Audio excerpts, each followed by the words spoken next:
Hi, my name is Arkua, and I wanted to do a league wrap-up video to just showcase some of the builds that I've done throughout the league of Affliction, which GGG has graced us with his presence. As the league is coming to an end, I just wanted to show what kind of builds I was doing and how I got there maybe, and yeah, just showcasing how the build plays. I can't do this just So yet. this first build is a blink arrow, mirror arrow build, where you have these clones do most of the damage for you, and you just walk along and they shoot everything from a distance. Great clearing skill, to be honest, and not so bad with a single target, to be perfectly honest. But there was a few shortcomings with this type of build. I think a major one for me was the amount of buttons that was present on the build itself. Like, you would be needing to press a skill every 15 seconds for an extra aura. You were pressing Ball Molten Shell, you were also pressing Ball Haste, Spirit Offering every once in a while as well to get your crit for your minions, and even on a second bar you also then have signal prey. So it does feel like it's a very button intensive build, but overall I was really happy with the build, and sort of the build that I started with the league, because I saw it from creators like Rise QT. It was really tanky, and I really loved that fact about it. And yeah, most of the damage comes from your minions, and I really like that. If we take a look about how I built the character, it was just a normal fizz bow. So this is, you can build it two ways obviously.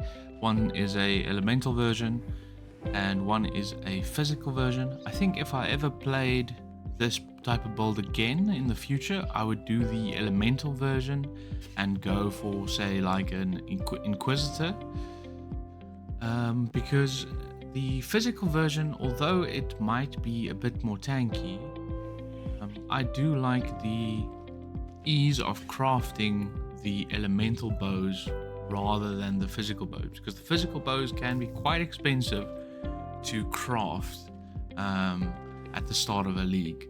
So to be honest, that would be the one change that I would do at definitely as a start of the league, or having it as a league starter. I would definitely move to the elemental version, which is a bit more easier to gear, I would say.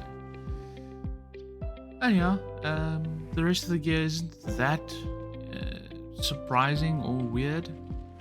It's just normal gear that you would find, and a lot of spell suppression just to get that capped off on most of the gear. And we are using a Darkness Enthroned with the 100 increased effect of Abyssals, because we do use a lot of the minions deal increased damage if you've used a minion skill recently, and since blink arrow and mirror arrow are both minion skills, we continuously receive this buff from all of our Abyssals. Just having that doubled is fantastic.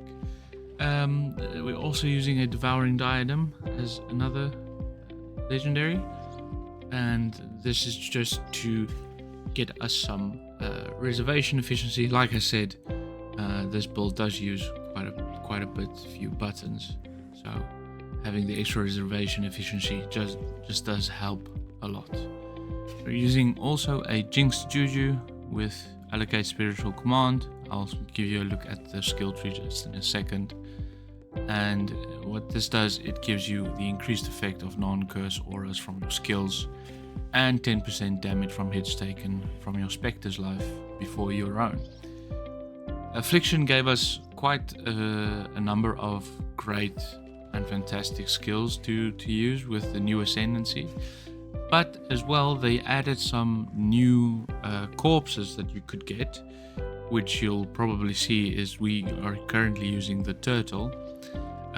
There's another corpse that you can use that will increase your damage by quite a lot. It's the Admiral, which lets you, it casts a wave, but it also gives you a few extra auras as well.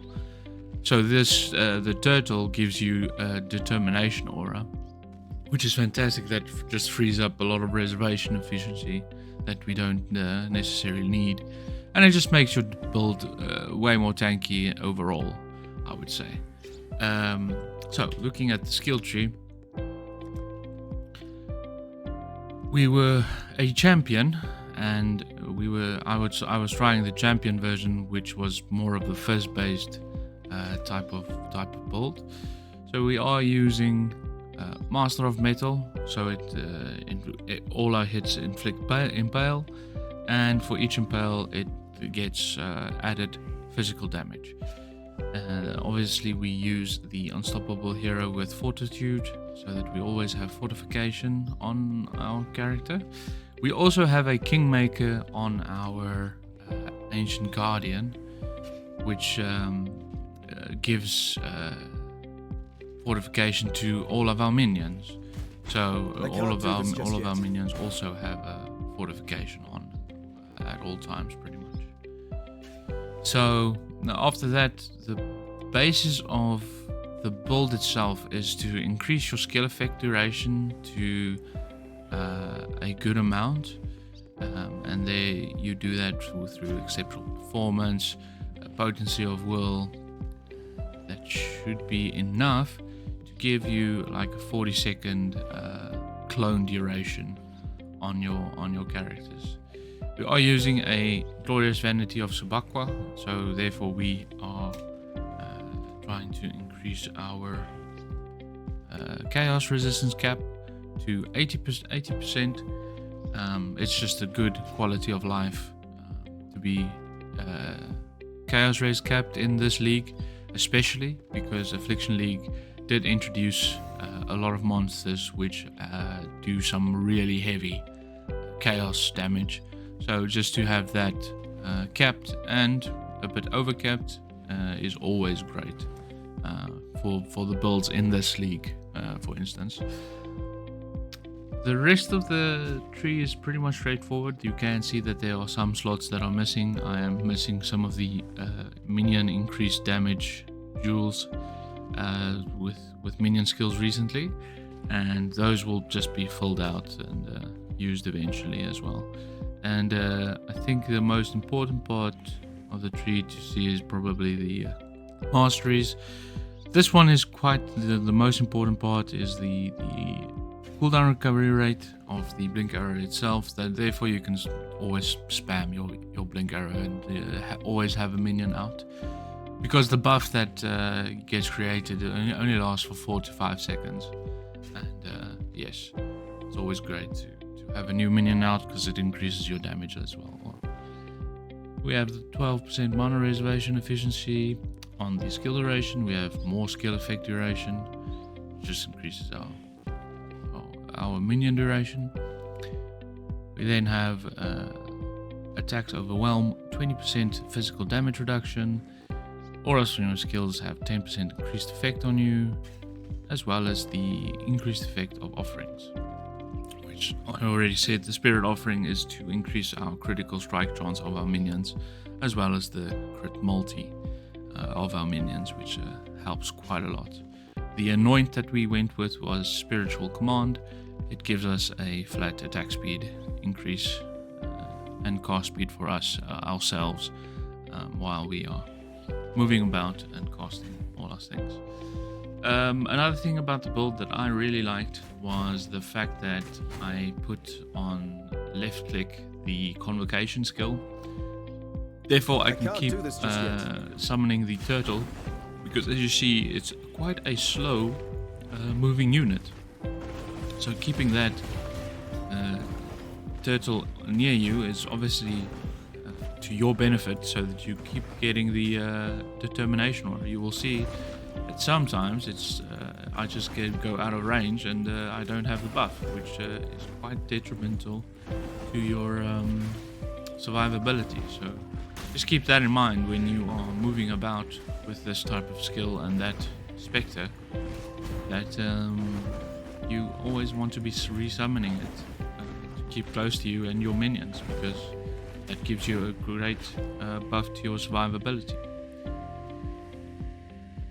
The cluster jewels that we went with is the usual suspect that we go for with minions is the 12 passive that just gives you a lot of minions deal increased damage.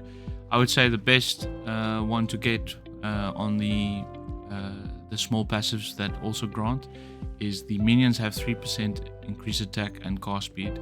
That coupled with the 35% increased effect gives you 13% increased damage, as well as an extra percentile for your attack and cast speed. And when you take 8 nodes, that adds up quite a lot.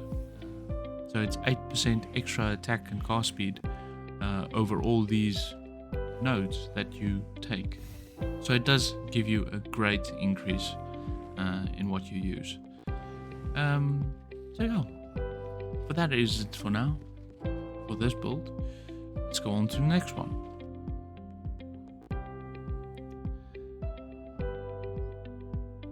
I think the next type of build is kind of my favorite. It has been my favorite for the past 2-3 leagues now. It's really a fun build. I really love it. Some people find it a bit strange for a build, but they do see it and think it's quite a novel idea. And what it's called is the Relic of Pact. And what it does, it lets you reserve a lot of your life for 1 second, and then you explode to deal massive amounts of damage because your crit is so high. And we do this by utilizing some shenanigans with reservation efficiency, where we sort of try and get some minus reservation efficiency so that we can do this. How we do that specifically is by utilizing essence worms. And the thing in the past, how you would do this was through the Calandra League. You could have gotten minus reservation efficiency on your rings. Now, since we don't have the Calandra League anymore, we need another way to have a reduced reservation efficiency on our skills. And we do this by using a set of 2 essence worms. The thing that was introduced in the Affliction League that made this build possible again was the introduction of the new Ascendancy tree of Warlock. So the Wildwood Ascendancy of the Warlock gives you this Sanguimancy skill, which the last line would read increased life reservation efficiency of skills. So the 50% plus the 80% over here and the 80% over here gives us just enough to reserve enough life at the same time that we use our skills. And it's just a nice 2-level bump of the skills that you do use, as Petrified Blood and Pride is both a defensive skill and a offensive skill that you gain 2+2 levels to. So when you reserve those 2, you do quite a bit of damage. And another thing that came with the Warlock skill was this curse called Pacify, and a cursed target becomes pacified once 60% of the curse duration has expired, which means that after a few seconds of the curse, so the curse has duration of 10 seconds, if the curse on the target does not get refreshed and is at 6 seconds on the target, then they won't be able to deal any damage for the remainder of the curse. So the last 4 seconds of the curse, they won't be able to deal any damage. Which just is a nice quality of life, which can become quite handy in some situations. Now this build is quite a fun build to do, to be honest. It's who doesn't like explosions a lot, and the way that you scale the damage for this build is by increasing your life pool to an obscene amount. And to do that, we utilize a lot of life on gear, obviously, which is a great increase. The other thing with the Wildwood Ascendancy is the last node that you take, Crimson Power. It removes all your energy shield and gives you maximum life instead of maximum energy shield. So if you gain energy shield on your gear, that in turn gets converted to life instead. Another thing you'll see on this build, which is quite funny, is the fact that we almost have no skills in our gear that is socketed, and that is done because of this amulet. And the amulet, you will read the first line that says it gives you 40 to maximum life for each empty red socket on any equipped item. And there's some bonuses for the other color sockets as well, but the one that we are interested in is red sockets. So that's why you will see on most of my gear I have full red sockets, and then 1 or 2 green sockets that I use for the skills that are important for the build.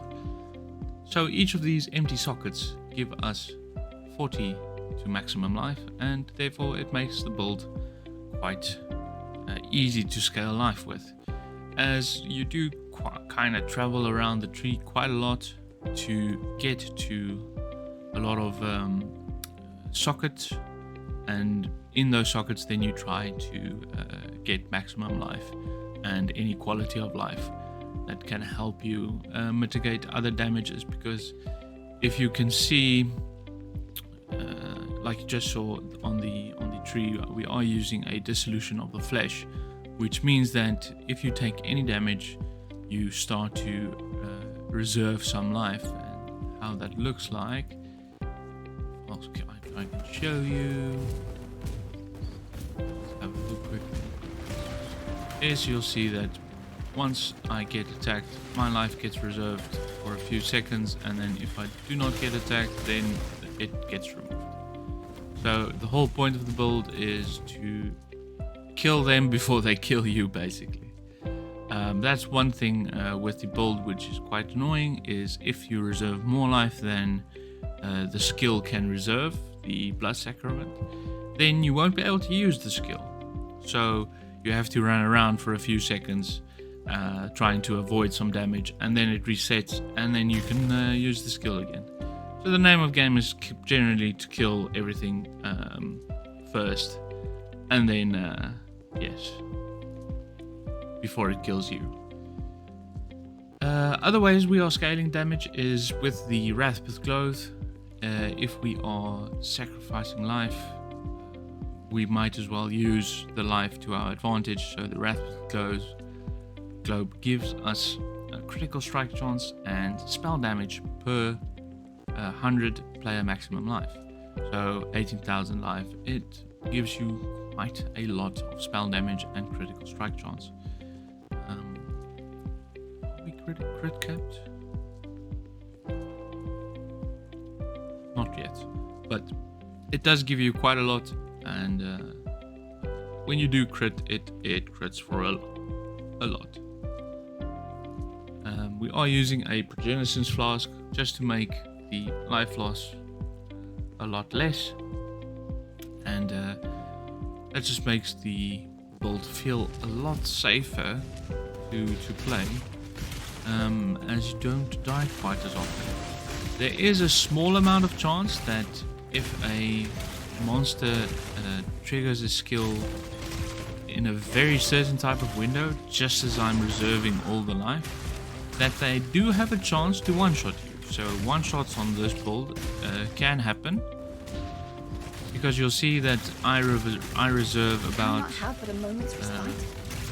when everything is reserved, I can reserve up to 1,800 health left on the build. So that means any hits above 1,800 has a chance to just kill me instantly. So yeah, like I said, name of the game, kill them before they kill you, and try to avoid as much damage as possible. So if you don't like avoiding damage and you want to face tank, this is definitely not the build for you, but it's okay. It's quite an interesting build, I feel like.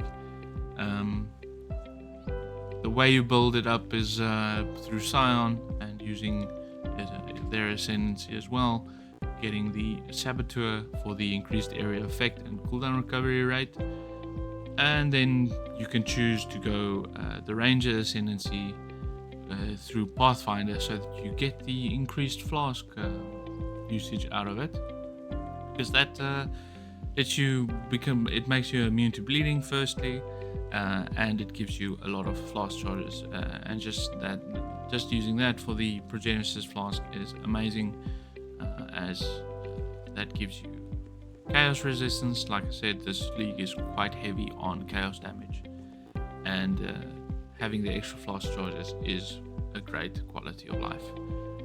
So that's the way I would go about it, is to get the last Ascendancy would be to get the Pathfinder Ascendancy over here. The rest of the build is quite easy to do. You try and get as much area of effect and maximum life jewels as possible, because the percentage increase is quite a lot. And the other way that you can also build it is through clusters, and you can get a few things over there as well, which can give you a bit more life. The other things are pretty straightforward. There's no without the dissolution of flesh, it feels a bit rough at the start, because you are trying to not die from one shots, and this does help quite a lot with that.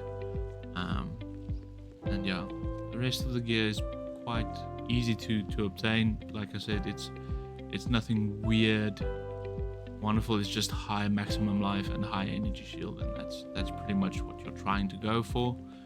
The same with the gloves, the boots, and the chest piece. Stygian Vice, just to cap your resistances, and obviously the Searching Eye Jewel to get some maximum life out of your gear. The skill itself comes from the Relic of the Pact, which gives you the skill itself, and your critical strike is lucky while you are on low life, which means when you explode, you have a what is called a lucky tag on you, which lets you roll your damage twice before, and then it selects the highest of the two rolls. So you are pretty much always lucky on your things. What you link with the Blood Sacrament is Brutality, increased critical damage, and Second Wind, so that you have 2 charges of it.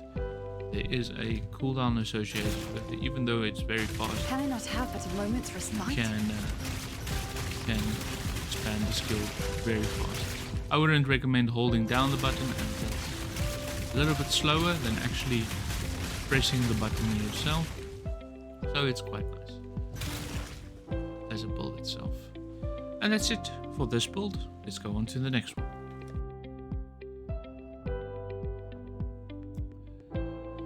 So this was the third and final build that I made for the league, and this is a Splitting Steel Chaos Inoculation Energy Shield build, where I am stacking Energy Shield and using Ephemeral Edge, which increases my damage of Splitting Steel to do lightning damage instead of physical, and the more energy shield I have, the more damage my Splitting Steel does. So, as you can see, this was kind of the build for the league for me, and I got this character to level 100 as well, and I really loved this build, to be honest. It was quite a nice build. It was fast, it was very tanky.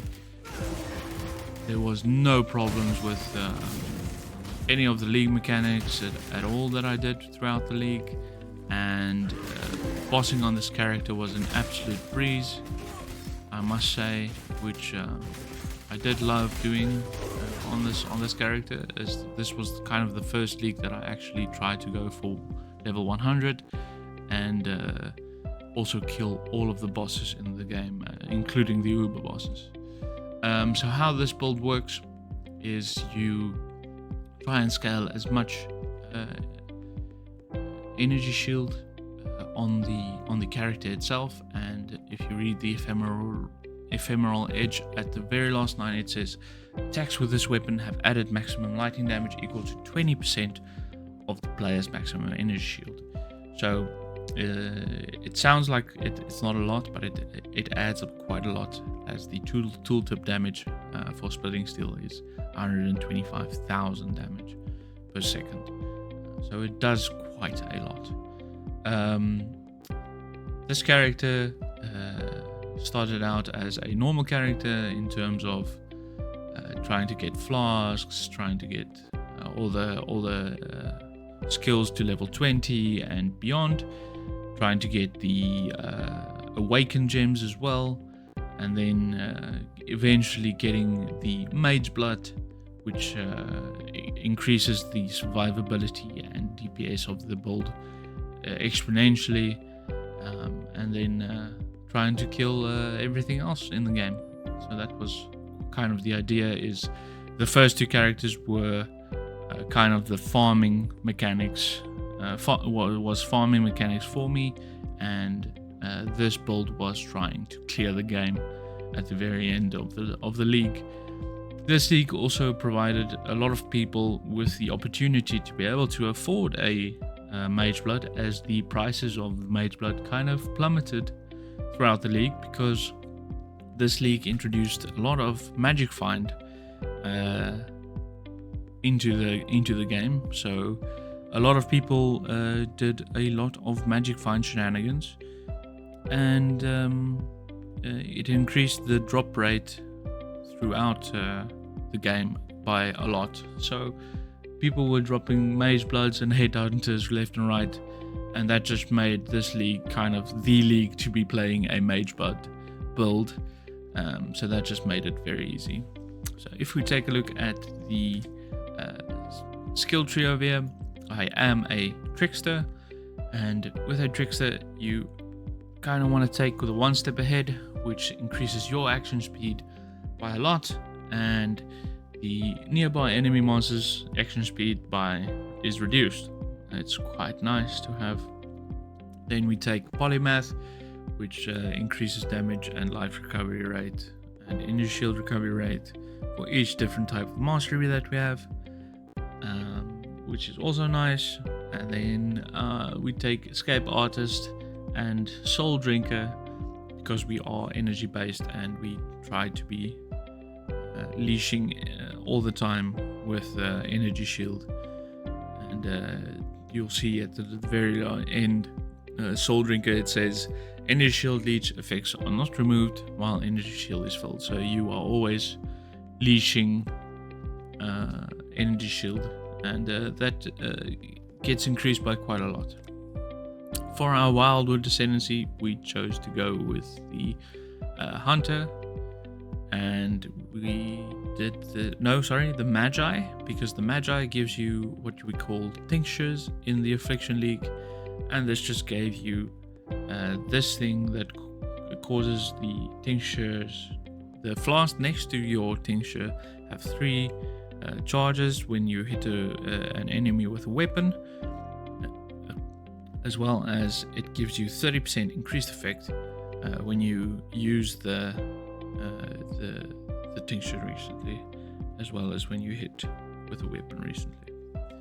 The Detect Evil is also quite nice in the quality of life. It lets you see rare monsters on your minimap, So if you ever are looking around the minimap and you're like, why are there monsters left? It lets you see them on your minimap, and you can just find them and use them. We're also using Oath of the Magi, which, if you are leveling up any character, is kind of kind of recommended, because it gives you so many things in the early game where it gives you elemental resistance, it gives you maximum life and movement speed in your helmet, gloves and boots respectively, and that just increases the quality of life of when you are leveling up.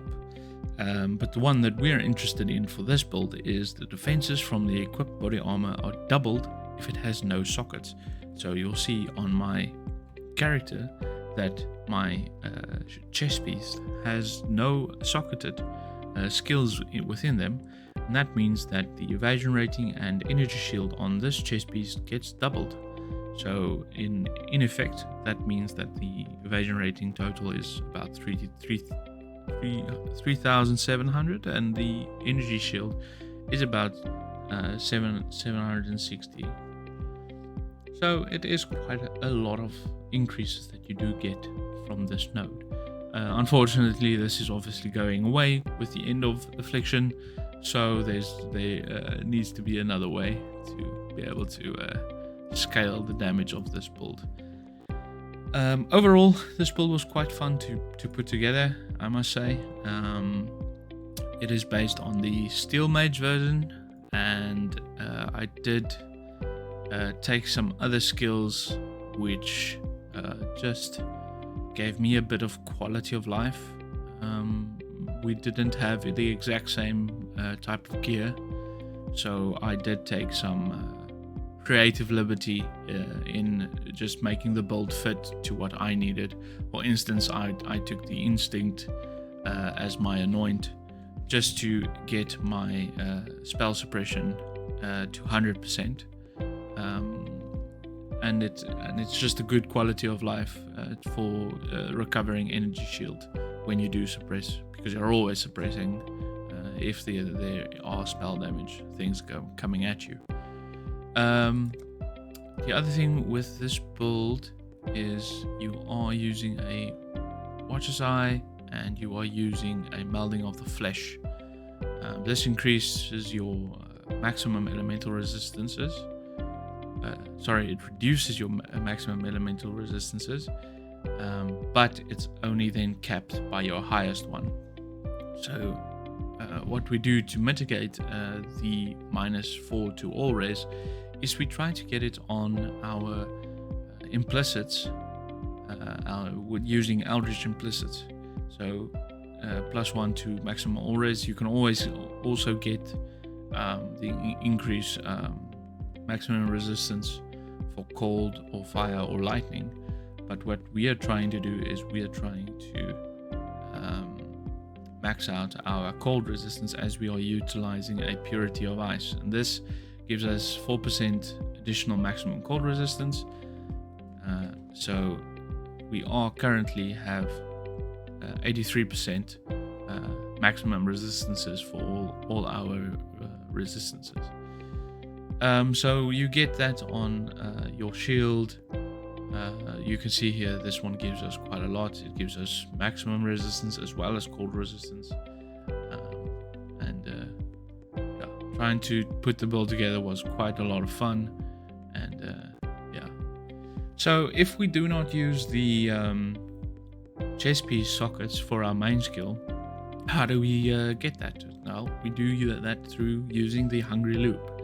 So our splitting steel is inside the splitting the Hungry Loop, and what we are trying to do is have the Hungry Loop be our support for that splitting steel. So you'll see that these are all supported skill gems that are being used by the splitting steel. So we effectively have a 5-link inside the Hungry Loop. So it does reduce your damage by a little bit, but that gets mitigated by the fact that we are using the Warlocks, not the Warlock, the Magi Ascendancy, which doubles our defenses on the chest piece, which in turn increases our energy shield, which in turn increases our overall damage. And therefore we are using the Hungry Loop. So what we have there is Energy Leech, so that we are all our hits are leeching. We have Volatility, which increases the maximum and minimum damage values. We have a level 5 Awakened Lightning Penetration, as well as a level 5 Awakened Elemental Damage with attacks. This means that the level 5 Awakened Elemental Damage with attacks gives us elemental damage cannot be reflected. So if we're doing maps where it says elemental damage, you take increased reflected damage from monsters, we don't take any reflected damage because our physical damage is low. It's not insignificant, it's pretty low. You don't take that much damage from physical reflect, but you would instantly kill yourself if you were taking elemental damage, and therefore we have the level 5 awakened elemental damage in the Hungry Loop. As I said, it was quite an interesting way to gear for this character, because I had the main skill set up in my chest piece, and then I just moved skills into the Hungry Loop as they got to level 19, as you are, or level 4 for the Awakened gems, as you cannot put in any gems that are already leveled to level 20. They need to level up within the Hungry Loop itself to be able to be consumed by the ring itself. Other than that, the build was quite straightforward. Just get as much energy shield as possible, as well as capping spell suppression, and that's it. And then getting your Mage Blood eventually just lets you have the quality of life of getting your flasks automated, and it just makes the build insane, to be honest, in terms of offense as well as defense. And that's it for the build. This build also carried me through the entire game. Catch my breath. It also carried me through getting all of my totems for the league challenges. So as you can see, I completed the league on this character using this kind of build. Yeah, that was quite fun. Thank you for tuning in, and I hope to see you in the next league, which is Necropolis. I can't wait for it to begin. Have a good day. Goodbye.